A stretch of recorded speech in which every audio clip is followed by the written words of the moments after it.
All right, we are starting a new series, and I'm calling it Why I Read the Bible. I said why I read the Bible because I don't know if any of you read the Bible. I'm assuming you do, occasionally. A couple verses with our daily bread, something. I read the Bible a lot because I have to, because I got to do sermons. But I try to read it on my own too, to glean things in my life. Most people that I talk to really struggle with the Bible. They're like, I was like, well, have you tried? Yeah, where'd you start? Like Leviticus. Oh, why would you go to Leviticus? Has anyone ever tried to read Leviticus? That's a trip, right? Leviticus is fun. It's not a great place to start. So I'm going to actually start in Genesis. Because Genesis has some great stories.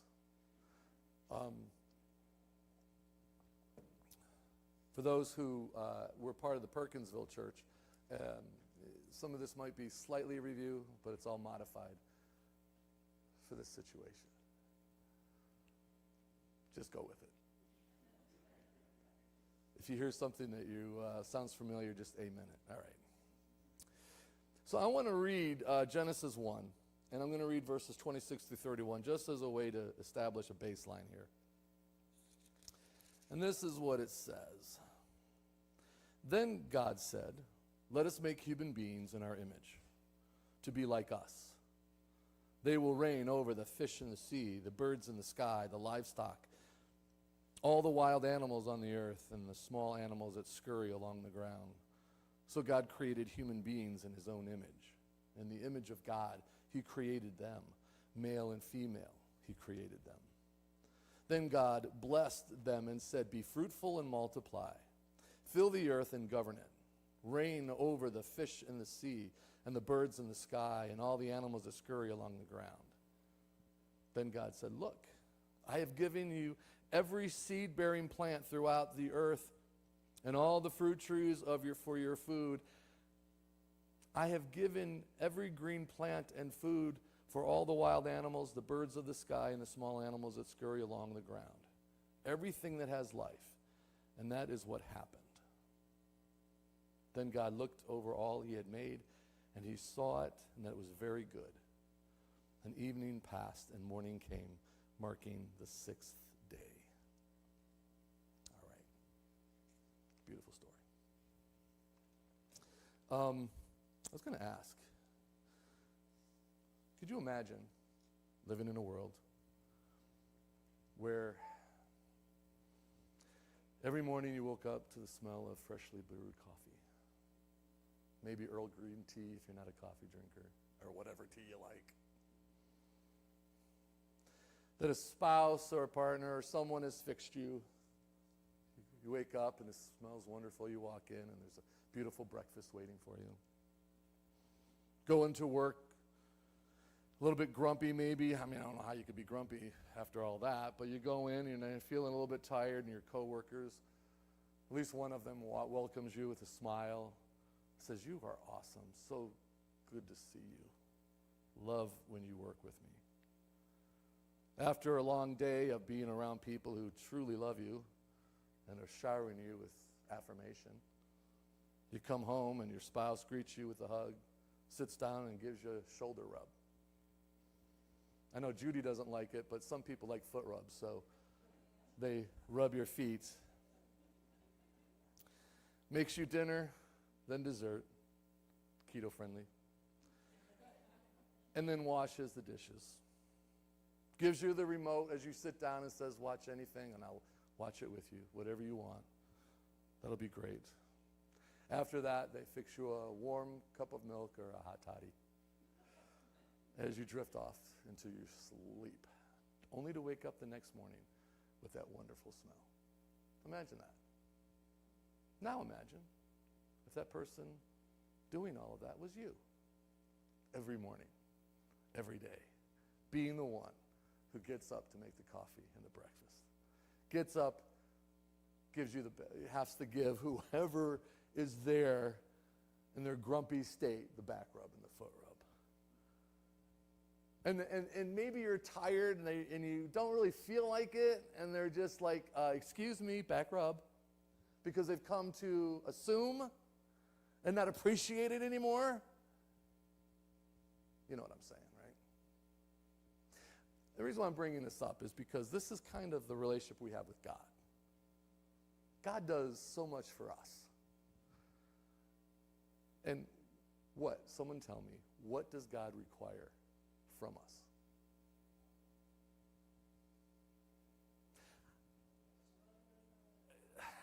He says, what did Jesus say were the two greatest commands? Someone tell me. Just shout it out, baby, because I know you know it. Love your neighbor as yourself. And what was the first one? Love the Lord your God with all your heart, mind, soul. That's all. With all your heart, your mind, and your soul. That's all. Just everything. That's all it takes. And God lavishes his love on us. As a matter of fact, he still loves us even though we don't necessarily love him that way. We bring a lot of baggage into this relationship that we have with God. He brings nothing but goodness. Think of it that way. There was a story, and I'll get back to this in a second, but there was a story in the Old Testament of a prophet who God told to marry a prostitute. Her name was Gomer. And he's like, really, God? Yes, I want to use you as an example of my relationship with my children, because it's like being married, that my bride keeps going out, cheating on me with other gods, and I still love them and I'm still committed to them. So please go and do this. Could you imagine being that prophet? That would kind of stink, right? The story ends up really good, but there's a lot of ugly in between.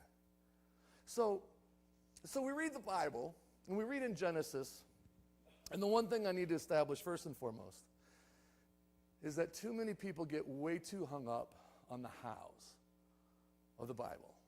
Like, how is that possible? So that's how God did this. So that's how. And so we read it either like it's some kind of a textbook of history, or we read it like a bunch of fairy tales. Because there's no way. That's impossible, blah, blah, blah, blah. And so it's like, no. You see, the Bible isn't about how. It's about why.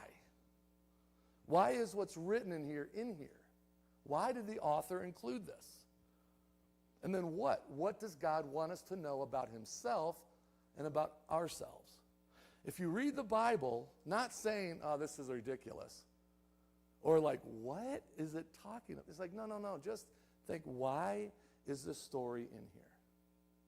So when you go back to the very beginning, it's really interesting, because never anywhere in the Bible does God feel the need to explain his existence. It just says, in the beginning, God. That's all you got for me? That's it. Now you have to figure out who he is by what's written and by what we see, both in nature and also in Scripture. And then we start to know specifics, because the truth is everything that we know, the details about God, comes from the Bible. Now we can see things in nature, that's the beauty of it, and sometimes the terror of it, but most of the time it's, we get beauty, we got horrible storms, we had earthquakes, all that stuff. But then we also have this really beautiful thing, this thing that works like, well, I was going to say it works like clockwork. Actually, it is clockwork. That's how we get our time, our sense of time. It's revolving around the sun, and we have 24 hours and blah, blah. It is just, everything works perfectly. Mathematically, it's amazing, right? So we learn about God through his creation. The more we learn, the more we're in awe of it, if you actually believe that he exists. Okay, so we on the same page so far? All right. Now, the Bible could be historically accurate. But I think, again, this isn't the question of it. The Bible, were Adam and Eve real people? I would like to think that Adam and Eve were real people, personally. I like the idea that I didn't come, from a single cell glop that turned into something. Now, God can do whatever he wants to do, right? I don't know. No one was there. We don't know how God did it. But when you think about for the thousands of years that humanity has been on the planet, God explaining that he is the creator in a narrative like this so that everybody can understand that God was directly involved in whatever way he did it. Does that make sense? Okay. So let's just take all the disbelief or all the ridiculousness or all the have to. It's just like, let's take that off the table for a while and let's look at why the author included these things. What did God want us to know about himself and about ourselves? Now, the word Adam is a word that basically means dirt. Because Adam came from the dirt. If you read the narrative in Genesis 1 and 2 and 3, you'll see that God forms him from the mud, right? And he creates this man, this human. And then he breathes into him his image. So whatever form that Adam took at that moment, he breathed into him something unique that differentiates us from everything else in God's creation, and that is his image. The fact that I have never seen animals like at a comedy club. We don't usually hear that, right? We don't hear animals joking and laughing, and we're different. And it's not just because we have more intelligence. It's because we have something unique. And that is, we have these godlike qualities, right? That's in his image. So we've got this ability that separates us. And it's pretty amazing. So Joe Dirt, I'm going to call him that. Joe, some of you may remember that movie. Nothing to do with that movie, okay? Joe Dirt is in paradise. And he's hanging out. And if you look at Genesis 2 and 3 and Genesis 1, I encourage all of you to read it while I'm going over some of these stories. Not now, but later at home. If you don't have a Bible, by the way, if you don't have a Bible, the Pew Bibles are for you to be able to take, because we use slides, so we don't really need a Pew Bible, but we put them in there so that people can take one if you don't have one, or if you have one that you have a hard time reading. This one's maybe a little easier to understand, but if you don't have one and you'd like to take one, go ahead, take one. Just put $1 in the back if you want. Just teasing. It's free. So Joe Dirt winds up in paradise. And God's like, and this is part of the narrative, so you're reading it. And sometimes we skip over part of these things because if you grew up in it, it's like, yeah, Adam and Eve, blah, blah, blah, blah. And so we kind of read over things. It's like, no, pause a little bit and look at what you're actually reading. And if you see Adam, God created all these animals, right? And he's like, and he parades all the animals in front of Adam. And he says, Adam, I want you to name these. And the way that people name is because there's qualities in that person or that being that has specifics that you have to get to know them in order to name them. And once you're able to name them, there's a certain power that comes with that, right? That's why when Moses came before Pharaoh, and he's like, well, who am I supposed to tell him sent me? God said, tell him I am. Oh, man, that is such a cool thing, man. I was going to say it's bad something, but you know what I'm saying. It's such a cool statement. Just tell him I am. Like, I am. It's like, oh, that is cool. So Adam comes and he's naming the animals. So he's getting to know these pets, and he's petting them, the lion and everything, and he's getting to know all the different animals. This is part of this narrative.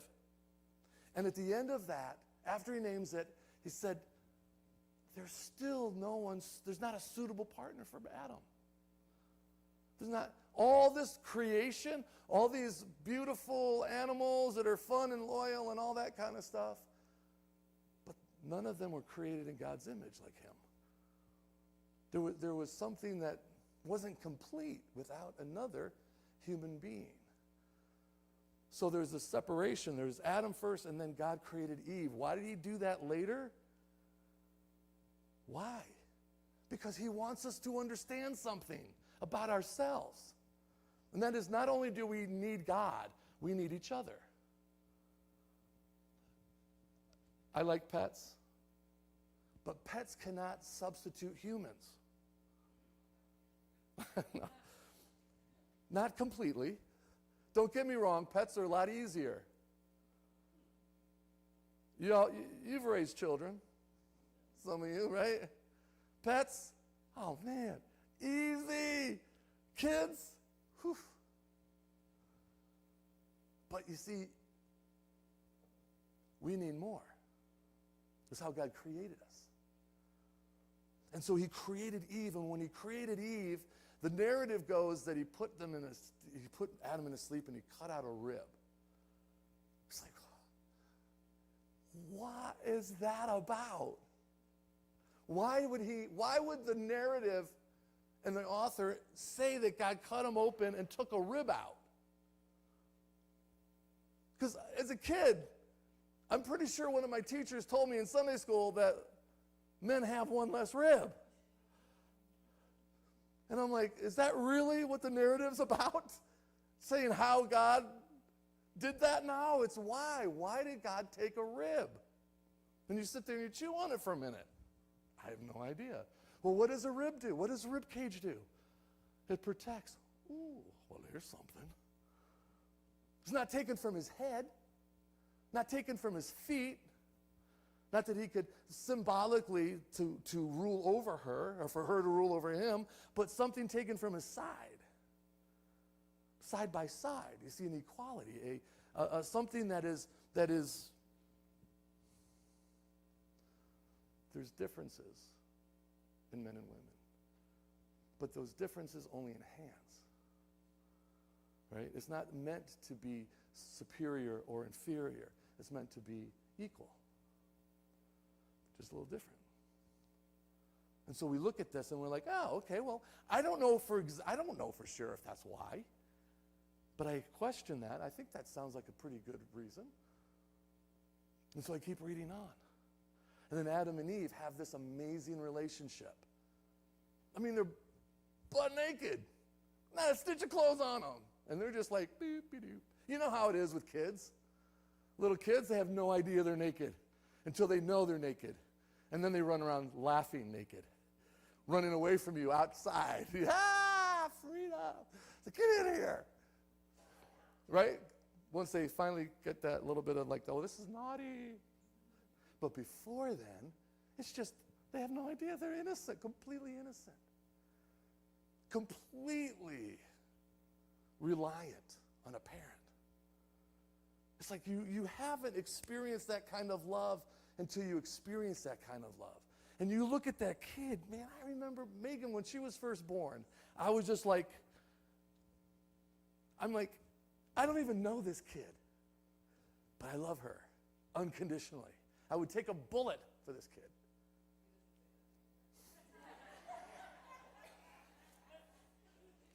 How dare you? And then, as she got older, and a couple years later, Michael was born. And I'm like, well, clearly I'm not going to love him as much, because I already love her completely.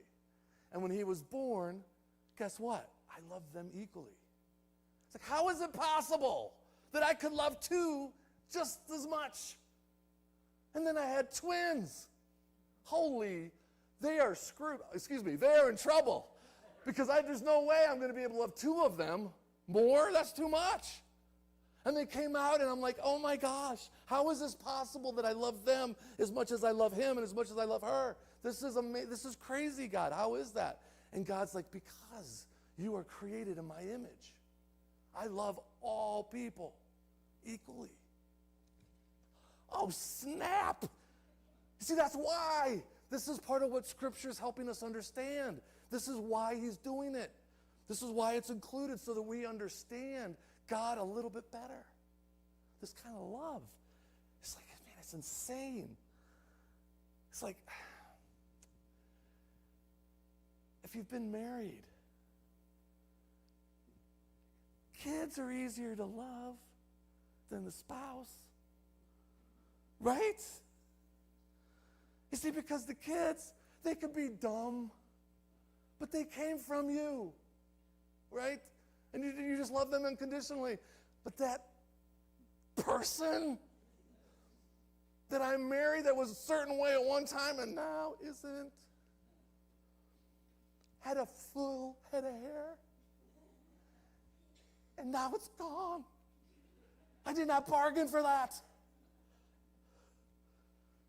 But you love me, right? You see, and then we look at this and we say, okay, so Adam and Eve has this amazing relationship and this great, incredible intimacy with nothing separating them.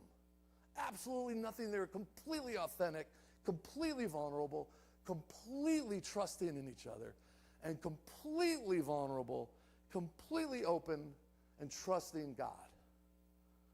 And this is what made paradise paradise. This is Joe Dirt in paradise with his hot wife, Eve. And they're eating everything except for that darn fruit right in the stinking middle of it with that big spotlight shining on it, with the smell of it. They'd have to walk by it constantly because it was right in the middle. Just a reminder, don't eat, don't eat, don't eat. Just a reminder, here I am and I look delicious, but don't you touch me, right? And so one day, the serpent in ancient literature is always evil. And the serpent whispers to her. Oh, that's ridiculous. A serpent talking to somebody. A serpent can't talk. This is dumb. What? It's like, no, don't ask how. It's not the point. It's like, why is the serpent speaking? Why? It's because he is trying to do something naughty. And he wants her to do something horribly destructive. And so you know what he says to her. If you're going to go back and read it, I know you're going to read it. If you look at it, he's like, hey, why aren't you eating? It's like, oh, Eve's like, oh, well, listen, Adam told me I can't eat this. Can't even touch it. Because the day we do, we're going to die. I mentioned a couple weeks ago. Do you think Eve had any idea what death was? Think Adam had any idea what death was? You think any 2-year-old really has any idea what death is? You know, there's this complete innocence, there's this complete not understanding. So when you tell a kid, don't run out in the street because you might die, they're like, okay, die, is that fun? No, it's bad, it's horrible. So you kind of want them sometimes to touch something hot so they know what hot is, right? As a parent, they're like, don't touch it, and they're like, what, like this? And then it's like, ah! You see, now they know, right? You see, now you don't want them to hurt themselves badly, right? You don't want them, you want to block the outlet so they don't go, So that's smart, right? You don't want them to die in the process of teaching them, all right? But you want them to learn certain things, so you allow them. I was walking with Mikey in Paradise Park yesterday, and there were certain places that were slippery. And we're walking around, and he's kind of like, he's wanting to run. I'm like, okay. And I know boys got to be boys, right? We, especially the capital B boys, like my family, we sometimes have to learn things the hard way. And so I'm just like, slow down. And he's doing great. And it wasn't until the very end. I was like, careful, they're here. And then it's like, then he's like all upset, right? And I'm like, all right, now you're good, soldier. Get on up here. All right, buddy, you're strong. Yeah, right, yeah. And I'm doing everything I can to make him be okay with it. And he was fine. But he learned something. Because before, he was thinking, this is going to be fun, because I like to slide. All right, but it's dangerous. So you have to be careful. So sometimes you have to experience certain things. Eve had no idea. She had no experience with anything, with death, with anything. It was just a word. He says, but what the serpent said was, God just doesn't want you to be like him. knowing good from evil. They were created in the image of God. They were the closest thing to God on earth. So he was trying to get Eve, in my opinion, to stop trusting God, to throw some level of doubt in there. That's why I believe he was so convincing, because you know what? They ate it. Did they die? Nope. Did they know good from evil? Yep. You see, there was 99% truth in what the serpent said, and there was that 1%, there was that tiny little nugget of baloney that God was trying to keep something from them. That he was trying to keep them from being enhanced. Did that enhance her? No. For the first time in her existence, she experienced shame. Adam comes over, he bites into it, and they immediately saw that they were naked. They had this beautiful relationship, authentic and vulnerable. And now they're covering up. They're like, oh my gosh. They try to do the fig leaf thing. Try to look like little bathing suits. Didn't work very well. And then they heard God coming, because every day he would come and spend time with them, and they took off running and hiding. It's like, why are you hiding, Adam? Joe Dirt. Why are you hiding? Because we're naked. Who told you you were naked? Oh, crud. Busted. Well, it was Eve's fault. She's the one who gave it to me. And then and everything was messed up from then on. This vulnerability that we used to have naturally is not easy anymore. All you got to do is live a few years. Because what you do is you start trusting your parents like they are God. And you do. All it takes. You're on the edge of the pool. And your dad's like, jump. And you're like, come on, jump. Come on, I got you. And you grab them. You're, oh, good. Oh, okay. So you get out there. And they run back in. And then you get them again. You jump in again. And so you're building trust, right? And then you're like, psych. Boom.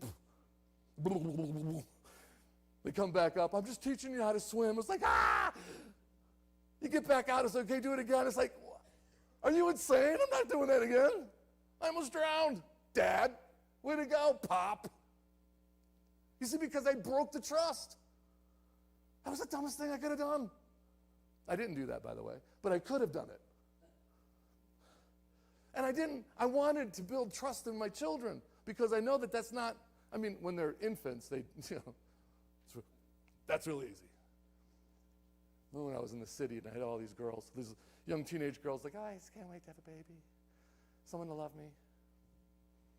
Baby don't love you. Baby need you. Baby, man, you gotta change the diaper. They bleed you dry. They gotta feed them. You gotta cry all night. And you're just like, Some of you experience that. Babies are, you love them. They don't love you. They need you. Then they get old enough to love you. They send you those little stupid little cards they make in elementary school that is so dear to you. And the older sibling's like, oh my gosh, that's ugly. It's like, are you kidding me? That's beautiful. Your sister made that. Your brother made that. That's gorgeous. Look at that. And you frame it. You put it on the fridge. You frame it in a frame, and you're just sitting there like, that's the artwork. We still have some of their artwork, and it's actually pretty good that they did when they were young. My wife's an artist, kind of. She got it in the family. They're really good at drawing and stuff. And so Devin created this really weird abstract art thing that we still have out of paper mache. It's like, what is it? I don't know, but it's cool. Devin made that when he was like third grade. Oh, it's really awesome. You see, that's what parents do, right?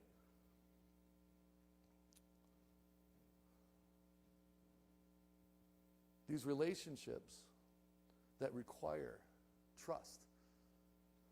These relationships that we want to have intimacy with. It's so difficult because of our own shame, our own guilt, our own lack of trust. So when we come into a relationship, we want someone to do for us all those things that I mentioned. But when it comes to us doing it for them, well, I mean, if they do it for me, I'll do it. Or I'll try. I'll try doing this for a little while, but if it don't work, if you're not giving back, baby, it's 50-50, is it not? It's like, no, it's not 50-50. It's 100-100. And what love does is says, okay, if you're not giving to me, if I'm giving 100 and you're giving 20, what it feels like 20 and they feel like 95, am I still going to do this? I made a commitment to you. I walked the aisle. I spent a lot of money on a dress or on a suit or whatever you did. Now I have a decision to make. Do I stick it out with this person? Or do I say, I know there's something else out there. Oh, there's something else out there. There's definitely something else out there. But some of us who've been through a few, we know. We know. It's like, oh, yeah, number 4, not so great. Grass isn't always greener on the other side, right? It's because at some point, and it's not because, it's part of the issue, is that all of us, every single one of us, has to do business with God, to be able to look at our own stuff and ask God to work in us, to remove the shame, the doubt, the bitterness, the anger, to do all that stuff, to be vulnerable before God, so that he can then do that work in us, so that when we go to somebody else who needs a lot of work, if you're already in that relationship, it's like, God, give me strength. I'm not talking about abusive. I'm not talking about, you know what I'm saying. I'm not talking about those exceptions. I'm just talking about in general. Most of us are in relationships that are difficult just because it's two people being together. That's just the reality. It's difficult. But God, give me the strength to look and to be humble enough to be able to look in my own heart and not always blame someone else for my stuff. This is what vulnerability does.